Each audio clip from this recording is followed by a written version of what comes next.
Stand firm in the faith. Act like men. Be strong. In today's culture, that's labeled toxic masculinity. But Scripture reveals the truth. Strength that is rooted in love is biblical masculinity. Make your choice. Welcome back to the Choice Podcast, episode 72. We got it right, Matty B, because we wrote it down. Big things coming here in the future, or less Small things. packages. That too. We'll get into those in maybe next episode or whatever. But for now, here we are, pushing these things out a couple times a week. I have no idea whether this will be a Monday or a Wednesday, but nonetheless, here we are. It'll be a day. It'll be a Monday. Speaking of big things, Joshua, I have a question for you. Yes, Monday. Bring it, homie. All right. A couple episodes ago, we unveiled the most important and significant thing to happen in your life in the last... How long you been married? 21 years. Okay, so since in the last 20 years, outside of your children, and that's the fact that you picked yourself up a square body Chevy truck. I wish we had some kind of muffler sound or something for that, because it's a 350 small block. How has that gone for you? Well, what's the first 2 weeks been like? I'll tell you. I now stand to pee. That's good. So you sat down before? Well, figuratively. Okay. Oh, figurative. Is that because you drive a Tesla? Well, you had to bring that up. Okay, so now I might sit back down the rest of the day. Oh, the day. It's been great, man. There's nothing like driving a pickup truck, and there's nothing like driving an old pickup truck. It's just fun. Everything about it, because you can drive down the road, and you know in the back of your mind, you can go pick up a whole pallet full of sheetrock or a bunch of mulch for the yard, or just get a truck bed full of gravel at the gravel store. Oh, there's a gravel store? There is, actually. There used to be one just off the road. Ben called it a rock quarry. Just off the road my neighborhood's on, there used to be a mulch and dirt and gravel little shop. You can go get a trailer full of it. They've since closed, but I may not pick up gravel or mulch when I go drive my square body Chevy, but I can. If I want to, I can. And the other cool thing is everywhere you go in that truck, which is usually the gas station, because it just guzzles. I think it just drips gas out of the tailpipe. It actually might. Yeah, it might. But everywhere you go, people stop you and want to talk to you about it because they they do? Yeah, they're like, hey, my Uncle Jim had a truck just like that, or my grandpa or my dad, or I grew up riding around in a truck like that, and I used to ride in the back of that truck and go to baseball practice. People love it. Nostalgia all over the place. Because they sold millions of those things for 20 years. So how many trips have you taken since you've gotten that thing? Local count. Local. I'd say a couple a week. A couple trips a week. Oh, man. Once or twice a week. Have you made any progress on any of the... Not a bit. So you still... What do you do for a radio? I got a JBL Bluetooth speaker that sits on the dash. Why is Maddie laughing? It replaces the cassette cassette player jam box thing that was probably stuck up there for years. The reason I'm laughing is because my dad has done that before. He bought a Bluetooth speaker, and that's how he played music when his radio stopped working. Got it. Yeah, so you've been jamming music, windows down, arm out. Hank Williams, senior. That's what you play in there? Senior. Just a good old boy. Yeah, maybe a little bit of George Strait. What a life. Window down. I would crack those corner triangular windows, you know. Oh, that's a great point. I don't even know what that is. Oh, you don't? We used to call them a 230 window or 230 AC. It's 2 windows, 30 miles an hour. Crank those suckers open and blows on you. Is that like your... But mine have been caulked shut, so I have to just roll the window down, leave your arm hanging out. Oh, they sealed them. Oh, previous owner caulked them shut. Like, wow.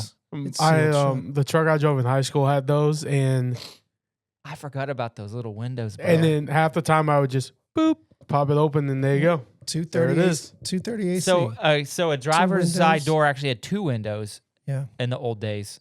Yeah. That's right. I forgot about that. 230 AC. 2 windows, 30 miles an hour. I had a guy that used to say, if you don't be careful, I'm going to give you 590. 5 knuckles, 90 miles an hour. It's a little. That's right. It's similar. That's right. Something A like little that. bit. Yeah. But I am waiting for the feared truck curse that you know. I guarantee it. You've had a truck very long time. You know this. How many girlfriends it get you? Well, that's part You of it. got to beat them off with a stick. The other part is your friends ask you to help them move. Oh, yeah. My old truck used to have a bumper sticker that said, yes, it's my truck. No, I won't help you move. That's one of the things about having friends in their 30s. Yeah. They all want to move, and you're always on the hook. Oh, yeah. I will say I do want to give moving wise. I want to shout out to Jump Around. Ryan, he let me, when I was moving up here, Yeah. he let me use one of the Duramax and the big gray trailer. Oh, good on him. Yeah. Yeah, rock and roll. Good Yeah. for them. So yeah, Yeah, truck. for sure. People are gonna ask you to move. Speaking of fear, Josh, that's kind of what we're here to talk about today. I'd rather talk about square body Chevys, but here's the thing: fear matters, and we live in a world now where, we're just going to talk current events. So this is kind of like dudes in the news. So we'll call it that. Sure. Don't we have a dudes in the news intro? Do we have an intro for that? And now it's time for Dudes in the News. I like it. And back to you, Eric. Yeah. So this is now it is. We didn't plan this way, but this is now a Dudes in the News episode. And this dude in the news will be President Trump and the war with Iran. There's wars and rumors of wars, folks. And so this is actually Dudes in the News. We're going to talk today about Matthew 24, Josh. Yeah. And so here's the thing about it. You know, if you live somewhere I don't care, I guess, which side of the pendulum you live on, but if you live on the right side of the aisle more than the left, okay, you know, you may delve into conspiracies and this, that, and the other thing. Sure. But a little bit. You may dabble. But we're not going to do that. But here's what they would say. It's like, oh, this is the end of the world, signs of the times. I'm like, well, let's just do a little. I mean, that's what people do, yeah, right? of course. Signs of the times. And the world's going to end. Is and this that. World War III? Is it over? Yeah, is it all all this. over? This is where the fear comes in. Fear mongering, all this other stuff. But here's what. And so what's the approach from that from a biblical perspective? Well, here's what I'll tell you. Because Jesus, our guy, who wrote said a lot of things they wrote down, we'll actually say, in the Gospels, Matthew, Mark, Luke, and John. He actually talks about this. And so I was in a little bit of study last week or this week, Josh, and I was doing Matthew 24 and just kind of reading through some things. Actually, ironically, I just opened the Bible up. Like wherever I open up to today, that's where I'm going to read. And I just opened it up. And it was exactly on Matthew 24. I'm like, well, that's ironic. Because Matthew 20, why don't you tell us overview, Josh, what the beginning of Matthew 24 talks about? And because what we're talking about, dudes and news-wise, is the Iran war right now, or the Iran conflict. And Israel's involved, which is historic. We're involved. The whole Middle East is involved. Like obviously it's a big deal, and people are losing their lives, and there's like massive change coming to the Middle East. Probably, minimally. But I mean, this is a significant impact in our world today and what's going on in real time. And so that's the dudes in the news piece of this thing. But what we're going to do is we don't want to just whistle past these types of events. So how do you take something like that conflict, previous conflicts, and look at what the Bible says about this type of stuff, okay? And so that's kind of where we're at. So why don't you give us, Josh, if you can, a little overview of what Matthew 24 covers and what kind of Jesus is saying there. And we'll dive into the details. Yeah. Well, it is interesting timing because, like you said, the Iran piece, and lots of people are running around saying this is the end. Trump has ushered in Armageddon, World War III. Life will never be the same. Whatever. The reality is, Jesus in Matthew 24, I got to put my glasses on so I can read again. Jesus is leaving the temple. He's walking away, and his disciples ask him, hey, how do we know when this next coming is? When will this happen? And he goes on to explain the signs of the age. And a lot of people read that and think, oh, well, these are signs of the end times, wars and rumors of wars, but there's actually more to it here than that. Are those signs? You could say they're signs. It clearly says they're equivalent to pains of childbirth. So these are things that are going to happen or that have to take place and happen before the end times. We already know that we won't know the day or the time, the hour that this happens. People like to speculate on those things. We're not going to know them. That's already very clear. If you're mostly new to Scripture, where would you find that at? I mean, in which book would that be listed? I don't know. Revelation, right? Yeah. And so that's the last book of the Bible, which talks about end time. It's end times. And so how does Matthew 24? So Matthew 24 is a little bit about, it's titled, Jesus foretells destruction of the temple. Okay, got it.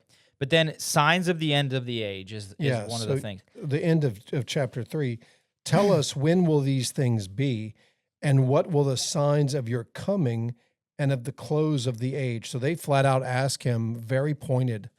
And then he answers that probably a little differently than they expected, as typical.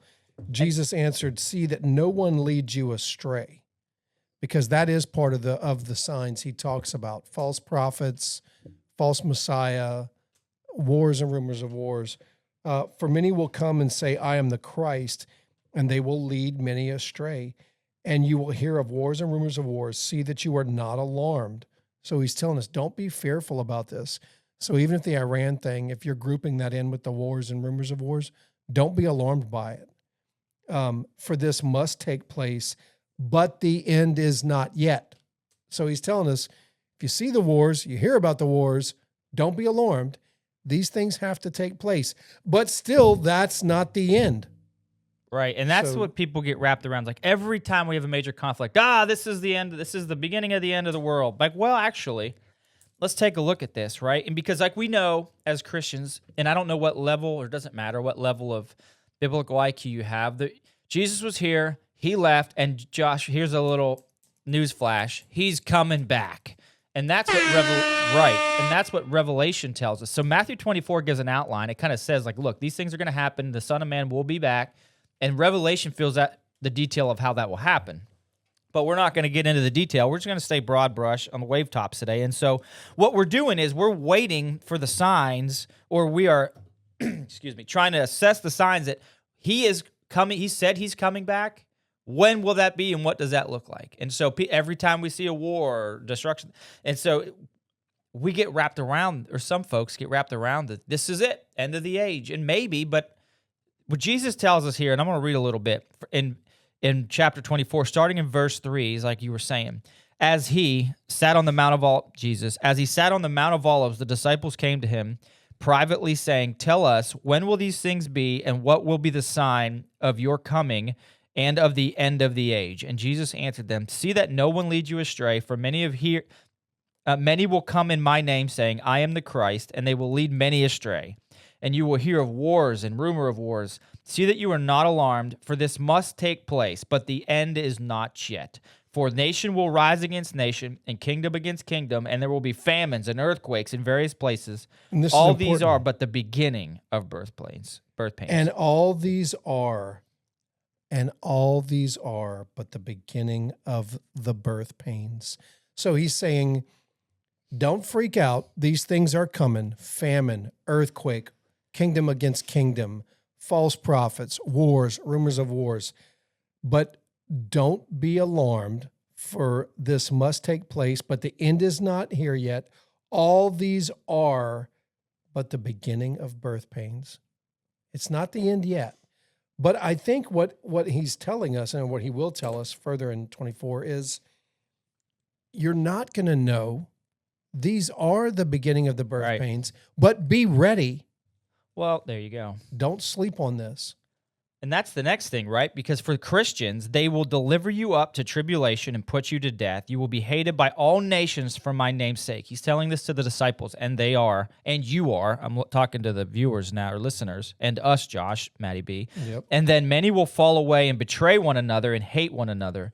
That's Satan's influence. And many will many false prophets will arise and lead many astray, and because lawlessness will be increased, the love of many will grow cold. But the one who endures to the end will be saved, and the gospel of the kingdom will be proclaimed throughout the whole world as a testimony to all nations, and then the end will come. And so what we're saying here, what I think Jesus is saying here is you expect wars, famine, chaos, Earthquakes. and then as you proclaim Christ, you will face trials and tribulations, endure through that, but take this message as far as you can for as long as you can until the end has come. Yeah. And that's what we're called to do, and that's kind of the focus here. And so for the fellas and ladies listening, what do you do with this, and how do you maintain steady resolve and endurance through these types of episodes? And what does that look like? Well, he gave us a clear role in this, right? Okay. He gave us a clear role in this, that we're to proclaim his name throughout all nations. That's our part of it. Yep. And all these other things are coming. The famines, the earthquake, the tribulation, the wars, the rumors of wars. You still have a role in this. Take this message forth to the nations. Right. And so beginning here, like the disciples, when they say, tell us, when will these things be? What will be the sign of your coming and the end of the age? What are they asking about? They're asking about, one, the destruction of the temple, which some say that was in AD 70 because it actually was, or some say that's a future temple of the human, like the church, the ecclesia, the people, that temple. You can argue either way. Then they're also asking about the end of the age, like when is this age? Because there's a tribulation period. Let's not get nerding out. But when Revelation says, "Look, 1,000 years," and we will shorten, and God will shorten that because of the elect alone and His mercy. But that's a different. We're not going to go deep into that. And the third question is like, you're coming back. You said you are. What does that look like, and when is that? And that's the question we're answering here. And that's where the whole wars, rumors of wars, nations against nations, they fit inside of that, the context of the questions the disciples are asking here. Would you agree? Yeah, nailed it. And so when you frame this whole chapter, the first 14 verses are the general signs that we're talking about. And you'll hear in rumors of wars and rumors of wars, but the end is not yet. And so the talking points, I think, here, Josh, are these are the birth pains, not the finish line. And most importantly, don't panic every time the world shakes. Yeah, it's going to shake. Right. Just know that. You've already been told that. You've had the warning. The others don't. Don't panic. Yeah, and so as you know, verse 12 tells us, because lawlessness will be increased, the love of many will grow cold. And so that's the first place I think we see where Christians are called to remain steady, because the love of many will grow cold when Jesus says that. And so one of the first fruit of the Spirit, according to Paul in Galatians 5:22, is love. And you're reading, and you're going to lose. You're that. referencing 12. Yeah. And because lawlessness will increase, the love of many will grow cold. And that's what we're here, I think, to try to encourage the fellas for this morning to some degree, partially, is you're going to see these things, and nation against nation, people against people, which is external chaos. But Jesus says that external chaos will cause internal decline. But the ones who endure to the end will be saved. That's right. So how do we shake that out? Like, what are we trying to tell the fellas here? In the middle of that chaos, you got to have something to stand firm in. That's the faith in Christ. That's your faith in His Word. He's already given you the cliff notes as to what's going to happen. Know that these things are coming. Don't be shaken or stirred by it. Endure till the end. And I think that's any trial. So we don't have to go on a broad scale. And so one of the enemies, Satan's main tactics, is division. Would you agree? Sure. And so for the fellas out there, and so when you're dealing with external chaos, you've got to find a way to endure through that. And we're taught to endure through that because, look, that's not the end. And in a broad sense, it's not the end of the world, quote unquote. And in our sense, from a more let's microscope this thing down, way down to the personal level. the chaos you're going through, Maddie B, isn't the end for you either, right? Right. That's a good point. It could cause your quote unquote love to grow cold, or it could cause you to be drift. This is about spiritual drift, which is a major sign. And the way we fight against that is just to remain resolved. And so for us, as we bring this, I think, potentially part of this is these wars and rumors of wars and things that go on in the world are a good reminder to ourselves. Like, look, you're going to also deal with chaos and uncertainty in your personal life and whatever that thing is. But Jesus reminds us this isn't the end. It's not the end of the world. And it's not the end for you. People will rise against people, nations, kingdoms. And so don't be shaken by it. Right. And so what would you say to the fellas? Like, well, how do I endure that? And what does that look like? Well, I think you're going to feel that on the global stage. You're going to see that, but in your personal walk, you're going to feel it. And the staying firm in your faith, sometimes it isn't real churchy. It doesn't feel real churchy. It means you just, like Pastor Garrett says often, just get your bones there. Okay. Just show up. And to take a very wise phrase that was used at the men's night of worship, this life is going to be tough. It's going to be hard. You're not always going to feel like it. It's going to be a grind. Yep. And crackheads understand this. Holy cow. Right? This was actually the theme. We didn't even bring this up last episode. No, we didn't. We forgot. At least I did. And the unspoken, which was unplanned and presented us out as the main theme for the men's night of worship. The Josh, thing help is, us out. Look at a crackhead. Crackheads spend all their money on what? On crack. And then they wake up in the morning and they're sad because they're out of money and they're out of crack. And what do? Do they just give up on being a crackhead? Sure No. No. They get their hustle on and they get some money together so they can get some more crack. Bottom line is, crackheads know how to grind. They know how to hustle. Don't let a crackhead out hustle you when it comes to your faith. So even when you got nothing else, when you're not feeling spiritual, when you're not feeling like you're plugged into the Lord and you're fighting that thing, just grind. Just get your bones to church. Reach out to those guys around you. And if you're a lady, reach out to those women around you, whatever. Whoever's holding you up. If it's a husband, reach out to your wife if that's the thing you need to do. Somebody who's going to pour truth back into you. Yeah, sure. Okay. Reach out. And then the end of this thing is the gospel goes global. The gospel of the kingdom will be proclaimed throughout the world. And you made an interesting point pre-show that what is this verse and how is it relevant to today? So Matthew 24:14, putting my glasses back on so I can read it verbatim. Your smart goggles? My smart goggles. And the gospel of the kingdom will be proclaimed throughout the whole world as a testimony to all nations, and then the end will come. So a lot of missionaries hold on to, of course, the Great Commission, but they hold on to this verse as kind of their DNA to what their mission or ministry is to going to all the nations. And they refer to some of them refer to it as the 1040 window, which is the degrees of 10 and 40, the longitude lines, right? Latitude lines, thank you. Latitude lines, 10 and 40, where the majority of the world's population lives. 80%, you said. 80%, and they're unreached. I did not know less this. than 2% of that 80 Oh, really? even has access to the gospel. Wow. So Okay. the name of Jesus has not been proclaimed there. So The this 1040 line. the 1040 window.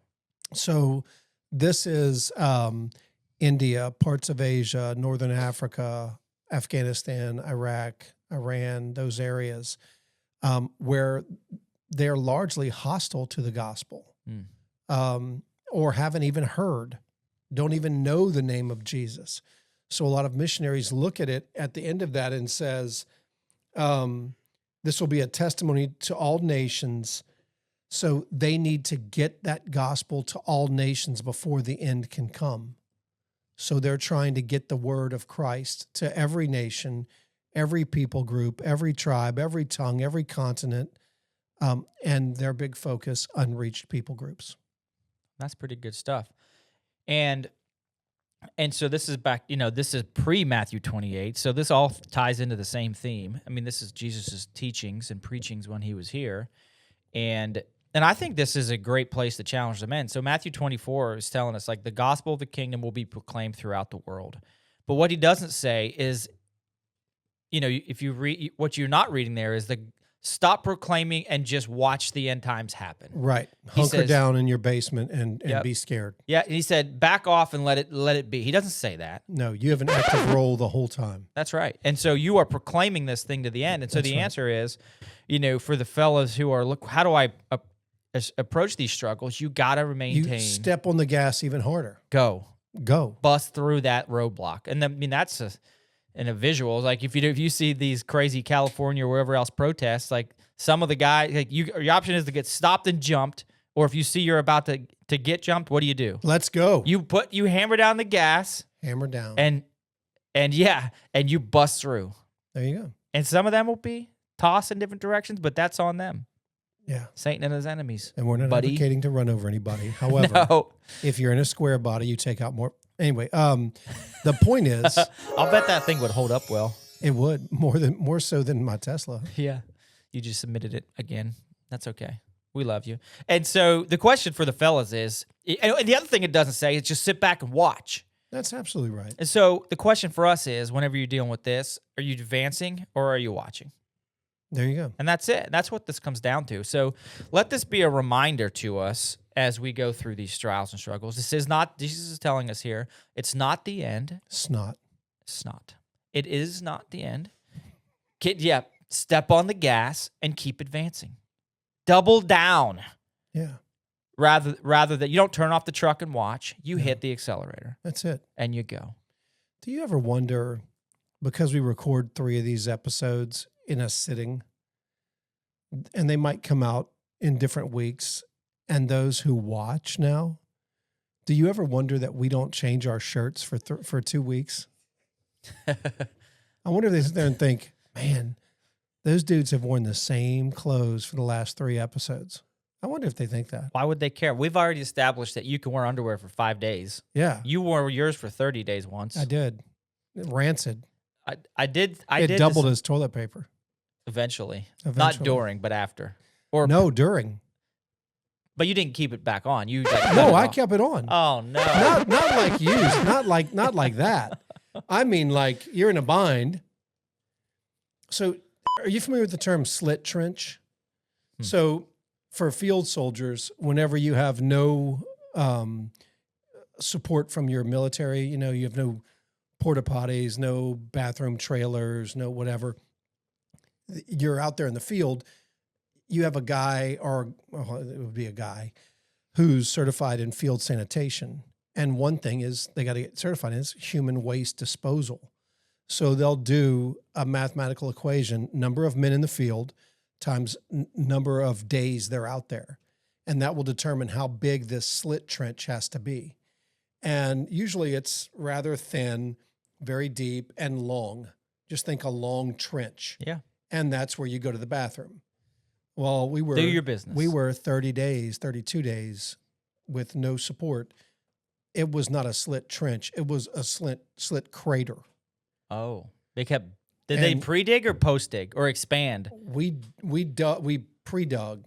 Yeah. And is dug by hand. So poor infantry guys, they're out there just sucking it up, And then when you have no support, no supplies, no toilet paper, you got what comes in the MRE, which is not enough to blow your nose with. Doesn't do much good for anything else. Then you're looking at these boxers you've been wearing for 30 days, and you're like, well, I don't need that right leg. Pull your knife out. That's what I mean. Cut that sucker off and use it. Yeah, it's now gone. Now you got a one-leg boxer going on until eventually you got. I think that's just thrifty. I don't think that's a problem. The part that really shook me was not having to use those 30-day-old boxers for toilet paper. It's the fact that the slit trench became a danger zone, and you couldn't go alone. Oh, really? So everyone's got a battle buddy or whatever. So I got to go to my battle buddy and say, hey, Eric, I've got to go hit the slit trench. I need you to come with me.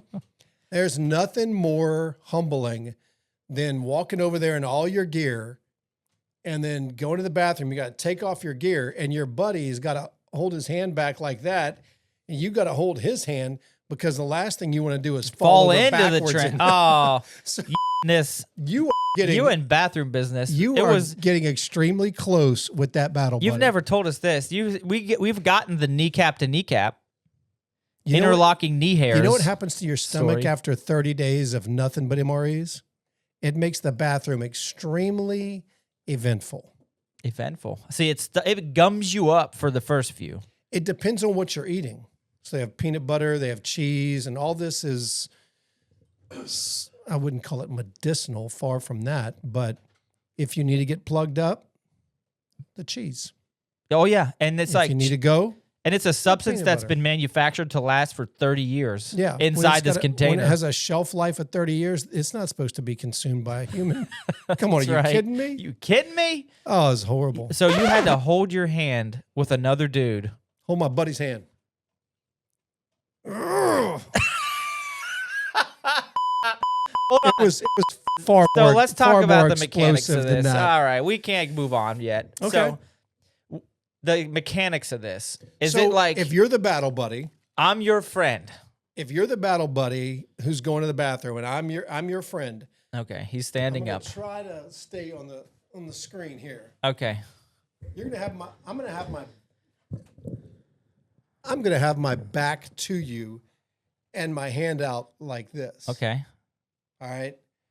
The guy going is gonna squat and hold your hand, Oh boy.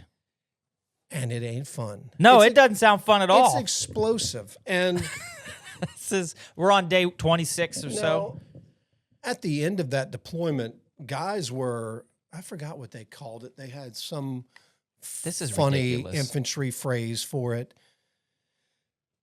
I want to keep calling it deli belly, but that's from India, and that was a different story. But whatever it was, you basically had the runs, right? I never got it, thank God. And then the planes were coming in. We were on the tarmac waiting to load up.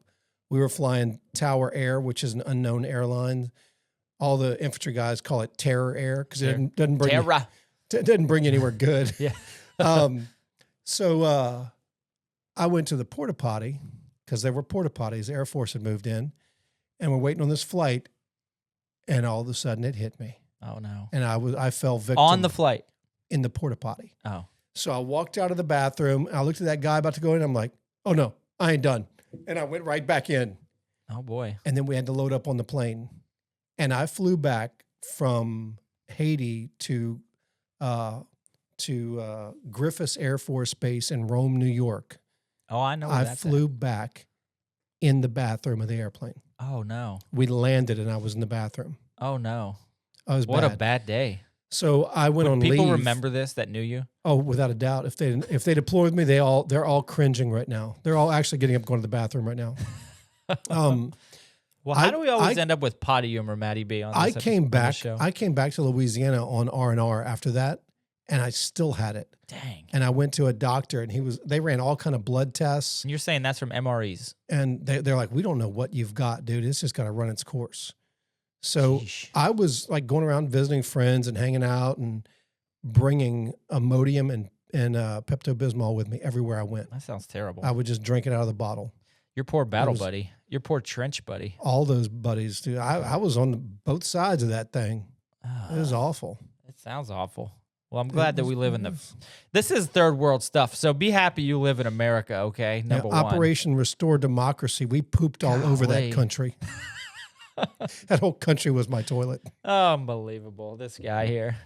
Well, Anyway. speaking of which, that's So you're gonna- welcome for that. Now you know. He's looking at the camera right now and is Now basically you know. basically pouring his heart out and other things to his And other fans, things. people, To my fans.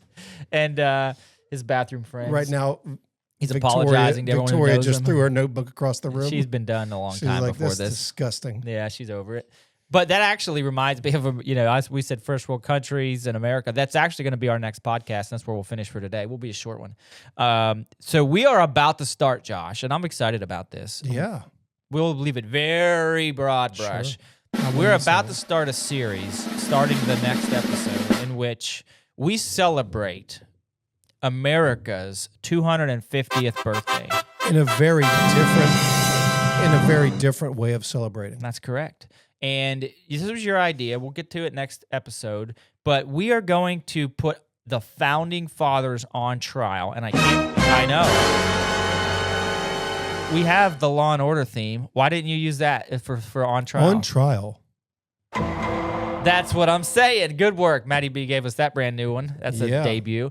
And so for the next episode, next several episodes, probably 10 or 12, we're going to lay out for America's 250th, the founding fathers, and we're going to introduce what that is, and we're going to look at it from a Christian biblical perspective for those fellas. But not automatically leaning that way. Correct, yeah. We're gonna flesh it out. Right. We're going to flush it out.